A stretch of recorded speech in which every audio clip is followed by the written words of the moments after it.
ہماری مسجد میں عشاء کی نماز کے بعد سورہ ملک کی اجتماعی تلاوت ہوتی ہے، یار یہ کوئی ثابت نہیں ہے. اجتماعی جو معاملات جتنے ہیں نا، یہ اس طریقے سے کرنا ثابت نہیں ہے. اس میں آپ وہ حدیث جو سنن دارمی کی ہے، کتنی رکت انگیز حدیث ہے. ابو موسیٰ اشعری جو ہیں وہ کوفے کی مسجد میں آتے ہیں اور دیکھتے ہیں کہ چند لوگ بیٹھے ہوئے ہیں اور انہوں نے گٹھلیاں سامنے رکھی ہوئی ہیں، اور ایک کہتا ہے پڑھو 100 دفعہ سبحان اللہ. اب سبحان اللہ سے بڑی کون سی تسبیح ہے؟ تو سارے پڑھتے ہیں. تو ان کو دل میں قلق ہوتا ہے کہ یہ غلط کام ہو رہا ہے. وہ عبداللہ ابن مسعود کے پاس آتا ہے، چونکہ وہ حضرت عمر کے دور میں چیف جسٹس ہیں کوفے کے اور فقیہ صحابی ہیں. تو ابو موسیٰ اشعری ان کے پاس آتے ہیں، ان کو بتاتے ہیں کہ بھئی یہ معاملہ اس طرح ہو رہا ہے مسجد میں نے آج وہ کام ہوتے ہوئے دیکھا ہے جو نبی علیہ السلام کے زمانے میں نہیں ہوتا تھا. آج ہوتا تو چل جاتا، کیونکہ آج کل یہ نہیں دیکھا جاتا کہ حضور کے زمانے میں ہوا ہے یا نہیں ہوا. آج کل یہ دیکھا جاتا ہے جی کام صحیح ہے نا، ہاں صحیح ہے تو جناب پھر جنازے دی اذان بھی شروع کرو، عید دی اذان بھی دیو.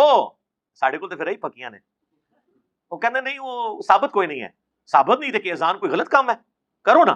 ابن مسعود رضی اللہ تعالیٰ عنہ جب دروازے پہ آتے ہیں تو ابو موسیٰ اشعری کو وہ ڈانٹتے ہیں، وہ کہتے ہیں تم نے ان کو روکا نہیں، تمہیں تو چاہیے تھا کہ تم انہیں کہتے اپنے گناہوں کو شمار کرو.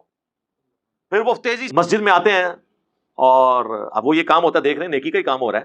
آج کل یہ آپ دیکھ لیں، یہ آپ کے جتنے پیر سلسلے ہیں ان کے اندر یہ ختم خواجگان اور آپ دیکھتے ہیں یہ تیجے 40ویں کے اوپر اسی طریقے سے سارا کچھ ہوتا ہے گٹھلیوں پہ.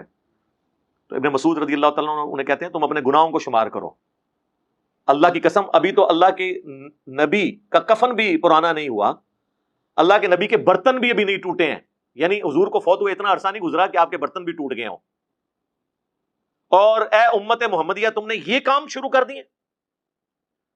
پھر ابن مسعود کی زبان سے ایک بات نکلی، وہ کرامت ہی ہو گئی. انہوں نے فرمایا کہ مجھے تو لگتا ہے کہ تم میں سے اکثر لوگ وہ ہیں جو دین سے ہی پھر جائیں گے.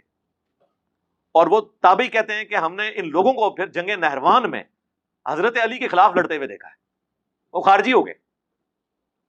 وہ ابن مسعود کی بات پوری ہو گئی.